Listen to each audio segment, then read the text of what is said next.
While a bridging loan can get a bad rap, they can give you the opportunity to secure your next home and then take the time to sell your current home properly. Go beyond the price. Okay, ask the agent what perhaps are some of the terms that would make your offer stand out or perhaps make it stronger so that the vendor can make a decision to take your offer and move forward with that transaction. Typically, families are taking around 26 months to upgrade their home. Now, that is a lot of Saturdays spent at open homes. Today, we're asking the question, how can they get into their new homes sooner?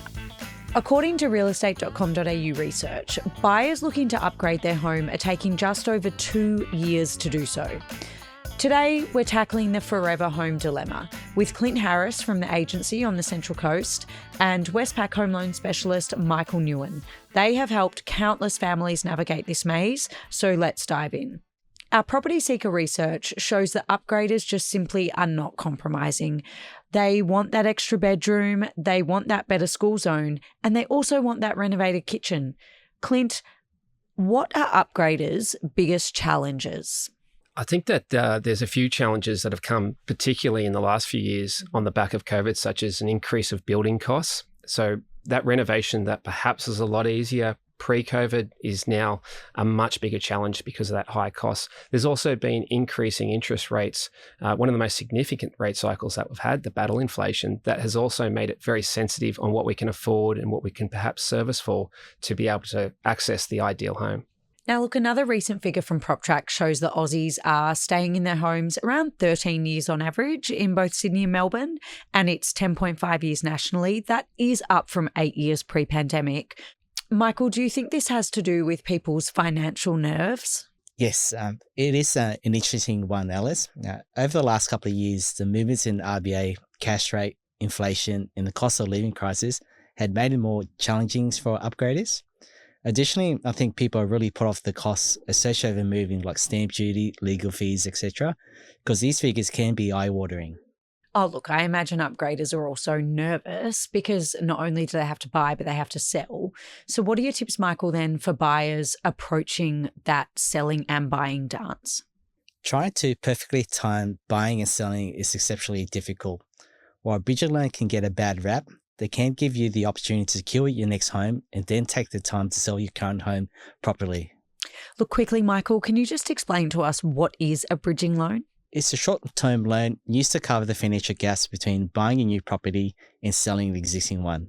I really encourage people to use the Westpac Next Home Buyers Hub, model different scenarios as the first port of call. Clint, do you think that this is a major handbrake to upgraders? What are your tips for buying and selling? I think financials is the biggest handbrake that we've got when it comes to the journey of buying and selling. It's the scariest element as well. It implies the most amount of risk associated with the journey. Really knowing what your limitations are going to be is really important. I think having a very clear understanding of what you will sacrifice on and perhaps not sacrifice on ahead of going out and searching is going to be really important as well. So, Clint, let's move on now to searching for that next property. What are your recommendations for upgraders on what they should and shouldn't compromise on? Yeah, I think getting clear on what they really want is going to be absolutely critical. And perhaps location for me is always going to be right at the top of that. But, there might be some things that these upgraders really want that they haven't had in their previous home. So simply writing a bit of a T-chart on the pros and the cons of why they're actually doing this, and then assessing that of what's going to be mission critical to get right in that next home, I think is a really important tool. Just taking that time, sitting down and doing that. In fact, I've actually got a client that's doing that tonight, and they're sitting down, they've got the kids away at mum and dad's, they're taking dinner, and they're writing down what they really need in that next purchase. And they're a classic example of what a upgrader should do. On that point, Michael, how easy is buying a property and then doing the work on it?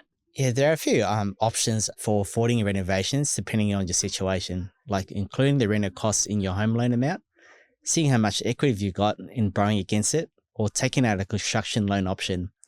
Head online, check out a Westpac home loan renovation loan, tell us about your rentals, and we'll suggest the best finance options for you.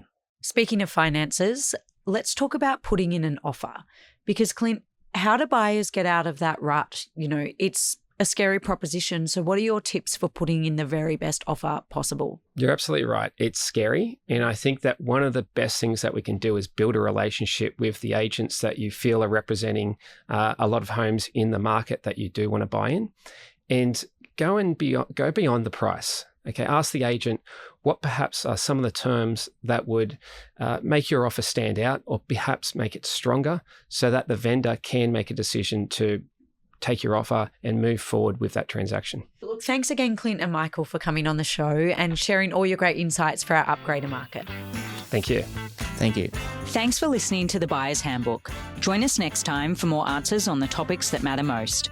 For more help with your property journey, head to the Westpac How to Buy Hub on realestate.com.au. Conditions, credit criteria, fees and charges apply. Residential lending is not available to non-Australian resident borrowers. This information is general in nature and has been prepared without taking your personal objectives, circumstances and needs into account. You should consider the appropriateness of the information to your own circumstances and, if necessary, seek appropriate professional advice. Real Talk acknowledges the traditional custodians of country throughout Australia and their connections to land, sea, air and community. We pay our respects to elders past and present.